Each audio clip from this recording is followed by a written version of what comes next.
Hello again, guys. It's Fun Pilot Steve taking you on another flight. This one is from Montgomery, Alabama to Gulf Shores, Alabama. And it's a tough IFR day today. Low ceilings, very cold. It's right at freezing.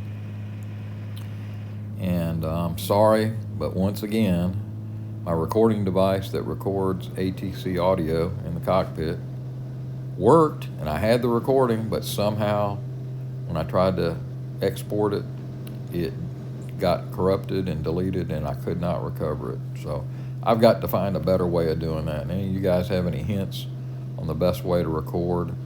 I use the Lightspeed headset. They have an app, which I normally use, but for some reason, that app just is ornery, and if you don't do something 100% right, you lose your recording. So it's very aggravating. But I'll get to the bottom of it once the weather warms up. I can sit in the plane a little while and figure it out. Anyhow, I'm just departing runway 28 to the west off of Montgomery Airport. And the ceilings, I think we're about 1,600 today. And they gave me a runway heading departure, which I did. And once they see you get going, and they'll give you the departure frequency, tell you to go over to the departure. The departure will tell you radar contact and give you more instructions. As soon as I talked to departure, they gave me an on-course heading, basically direct where I needed to go, to the south. You'll see here in a minute I'll climb through this overcast layer. Now I had pitot heat and prop heat on because there's a lot of visible moisture in these clouds, and my main concern was ice. Although I looked at all the PIREPs and listened to some of the recordings on live ATC at Montgomery and at Gulf Shores, and there's really no ice reported except up high around 15,000 feet. I'm only going to 6 today.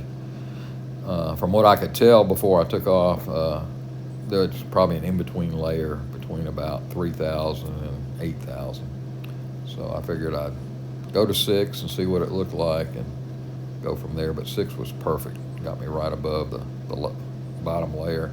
It's interesting, on the ground it was about a -2 degrees Celsius, and once I got above the first layer I was at +3 degrees Celsius, so a little bit of a temperature inversion, and that's probably what kept the ice away. If it had been cold like that all the way up, there'd probably been a little ice.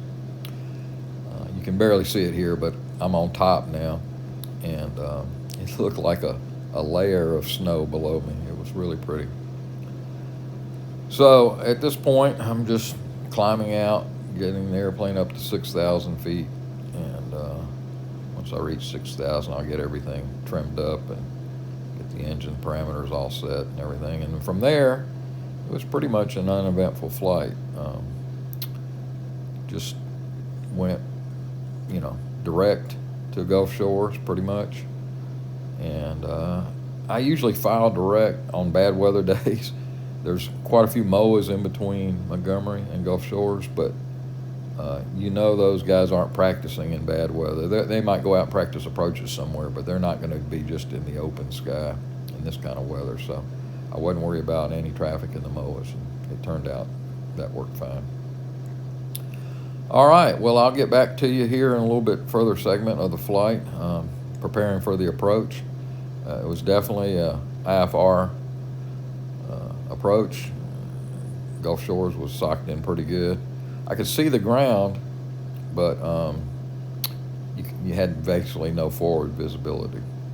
So be back with you in just a few minutes, let you enjoy the flight.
Okay, guys, now in this phase of the flight, I'm getting further south, talking to Pensacola approach, and I'm talking to the first controller. There's different segments when you get into a little bit larger airport. Pensacola normally is divided up into like pie shape, 3 different airspaces. So I'm on the west side, so I'm going to talk to the north controller first and then to the west controller next. That's basically what happened. So the first controller wanted to make sure that I had all the information about what the airport conditions were, and I did. And I told her that I wanted the RNAV runway 9 approach. Wind was 010 at 15 to 20 knots gusting. So a little bit of an east component, but just enough to select runway 9. And as you can see, the panel's all set up. It's the G2000. I've got the approach plate in front of me, and that is a geo-reference approach plate, so when I get close enough, I'll start appearing on it. And I went ahead and expanded the right side, the MFD, to a full screen map display. And it's hard to see, but it's got all of the flight plan mapped out on there for me, including the approach. Now this is a little bit further down the line, and basically they're taking me on a westbound course parallel with my inbound track. At first they gave me direct to the initial approach fix on the RNAV approach, and I was heading there, and then when I got close to it, I thought they were going to just give me a turn inbound inside the initial approach fix, close to the final approach fix, but they didn't. They turned me back westbound and took me further out. I guess they were, giving me plenty of time to get lined up. I could have easily turned in it earlier. But anyhow, they gave me a westbound heading to parallel the inbound course, which is typical. And then when you get out westbound like that, at some point they'll give you usually a 90-degree turn to the inbound fix. So that would have been a southbound turn. And then when you get close to the inbound heading, they'll give you like a 30-degree turn to intercept the inbound heading. And that's pretty much what they did here. And I'll let you watch the flight a little bit longer and get back with you on final.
Okay, I'm back with you.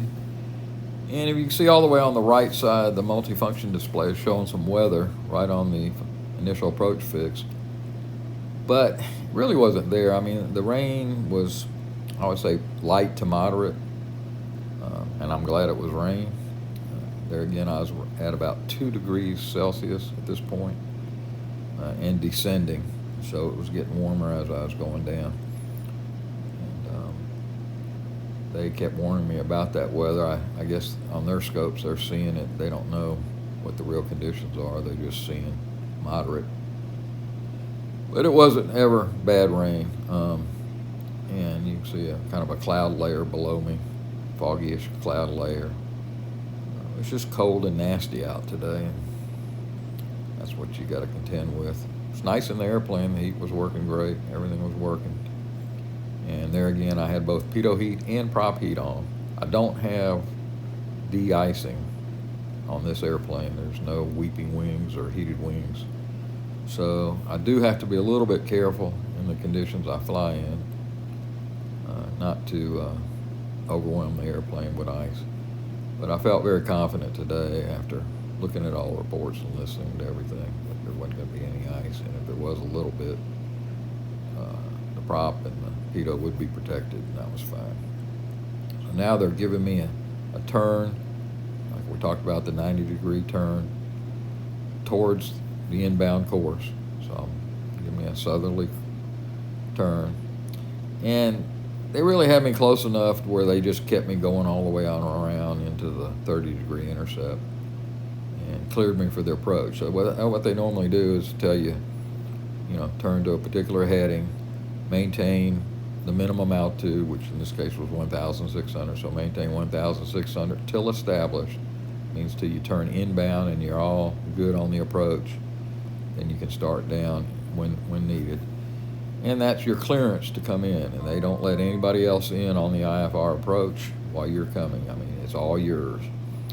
They can only do one at a time. So you're pretty safe coming in there.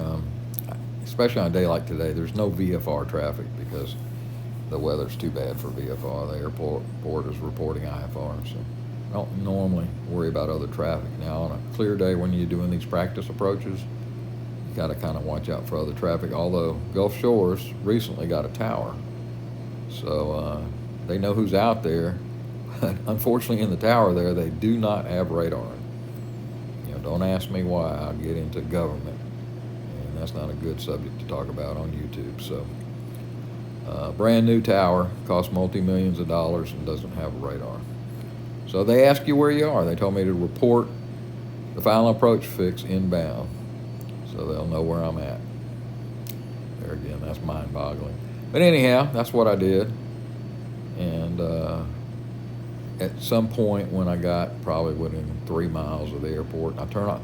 In these conditions, I always turn on all the lights, so my landing lights and taxi lights are on, just in case any other traffic's out there, that hopefully they'll spot me. And the tower did about 3 miles out. They told me I was in sight, so now they know for sure where I'm at. And cleared me to land. So at that point, pretty much done. The autopilot's flying here. It captures not only left and right, keep you on course, but it also captures your vertical descent. And there again, it's all artificial because it's done with GPS, not with any signals from the ground like an instrument landing system. But it's just as accurate as an instrument landing system, which is just a remarkable technology. I mean, it takes you all the way down to 200 feet above the runway. You don't see anything at that point, then you're required to go around. But I think about 1,100 feet here, I spotted everything I needed. I could see the ground and the airport and everything. So this was a pretty easy approach. You'll see me break out here shortly. And the wind was pretty strong out of the north, and I'm landing to the east, so it's a pretty good crosswind. But this particular airplane, the Corvalis TTX, has a big rudder. Never had any problems in these crosswinds. If the winds were above 25 knots, direct crosswind, then I'd kind of start paying attention. But anything under that, it's usually not a problem. You don't even notice it, especially when the autopilot's flying. Now, when I broke out, I could tell I was at about a 20 degrees crab to the north. And it looks weird, and first thing you want to do is turn off the autopilot, because it looks like you're not heading straight for the runway, but it knows what it's doing, and I didn't touch it. And it turned out perfect. I think I disconnected the autopilot at about 300 or 400 feet here. And at that point, just started slowing down and flaring. And what you do is you get down to your low flap speed so you can get all your flaps in. And don't rush it. Just let the airplane settle down. Get over the runway, cut all the power. You know, to just float down and just take your time. I landed a little bit long. That wind may have shifted a little bit out of the west because it felt like a little bit of a tailwind component. So I just let it sit there. There's plenty, especially, you know, you got these long runways. Just don't rush anything. Just take your time. The plane will pretty much land itself. There you can see a little bit longer than the touchdown zone, but didn't rush it. Do not ever rush that landing. Touch it down right about now. And as soon as I get down on the ground, I don't know if you saw me there, but I flipped the flaps all the way up. I wouldn't do this if I was flying retractable airplanes because it's a bad habit to get into.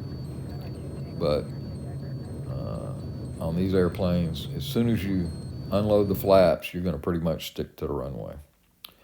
Well, that's my flight. I'm real sorry that I don't have the ATC audio. And I'm going to work on that before the next flight to be sure it's in all my flights from now on and I don't lose it. And once again, if you got any good hints on what device to use as a recorder, please let me know in the comments. Hope you enjoyed it. Talk to you on the next flight. Fun Pilot Steve signing out.